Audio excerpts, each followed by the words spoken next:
A nor'easter is expected to impact parts of the Maritimes with heavy snow and high winds late tonight until Monday morning.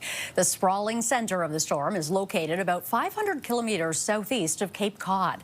It's expected to drop between 30 and 45 centimeters of snow in the region.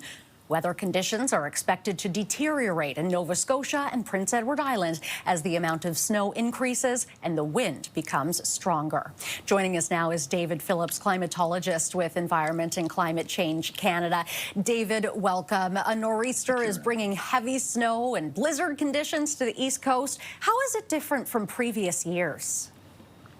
Well, it's not. It's a good question. I think it's just kind of the thing that we expect, and the Maritimes, Atlantic Canada, they're used to this. I think what's a little different in this one is that it's all snow. Often the real impacts come from when you have a mixture of the rain, the freezing rain, the snow. This one is just shovel it, plow it, and push it. Well, there might be a little bit of rain there in Newfoundland when it gets tomorrow. But I think what's sort of interesting, though, Renee, is the fact that this is the third weekend in a row with snow. 2 weeks ago, we had maybe, I think there was like 20 centimeters of snow. Last weekend, maybe 17, 18 centimeters of snow in, say, Halifax and more in other areas. And then now we see another one where they could get 10, 15 to 20 centimeters of snow. And maybe it's the third Monday in a row that kids will have a school day, or a snow day.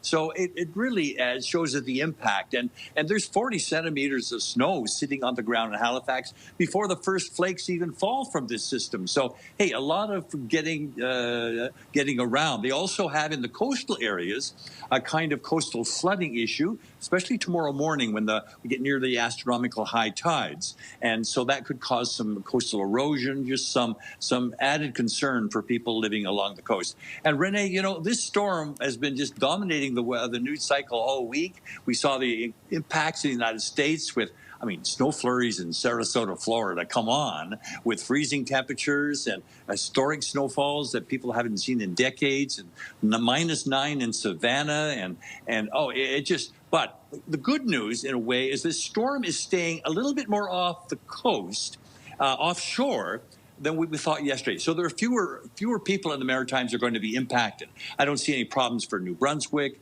maybe parts of western Nova Scotia and western PEI. It's primarily the eastern part, the Sydney, Cape Breton Island, Guysborough County area for eastern Nova Scotia. But it really will be tomorrow. I think the big impact will be on Newfoundland. The St. John's maybe get 30 to 50 centimeters of snow, and they've already had 100 centimeters in January. So they're going to begin the new month with another snow.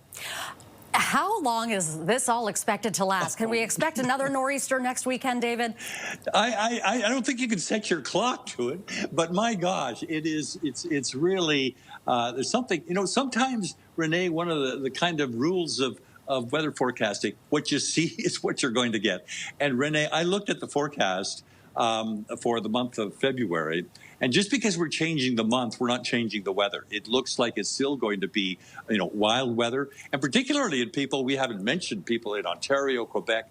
The one area of Canada is showing colder than normal in February. You're not going to hear this is this area. So we have the longest stretch of below freezing temperatures I can remember in a long, long time. I think we have 16, 18 days in a row, and I don't see a warm up going even on Valentine's Day. I don't see a warm up occurring. So my sense is that, hey, we're beyond the halfway point, but we're not finished with winter yet.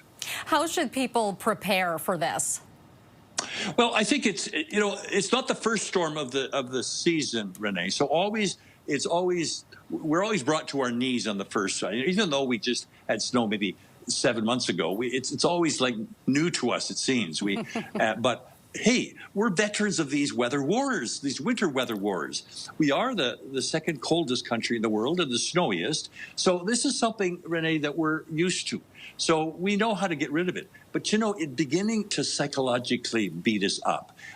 We love the weather changes. We haven't had a thawing day in eastern Canada for a long while. And are getting testy and psychologically we cut people off and short fuse. I mean, it's beginning to affect mentally us in Canada. So we need a change of the weather. We need some thawing, some hope. Hey, the days are getting longer, but boy, there's not a lot of warmth left in that sun. So my sense is that, hey, we still got some weather to deal with, but hey, spring will be here, but not as, hey, and doesn't spring training start in February? I think that's right. So maybe we'll get the message here in Canada and we'll begin to see some spring-like weather, but not for a couple of weeks for sure. Oh, well, a couple of weeks. I can hold out until then, I think. Yes. David, thank you very much for being here. Okay, Renee, bye-bye. Take care. That's David Phllips, climatologist with Environment and Climate Change Canada.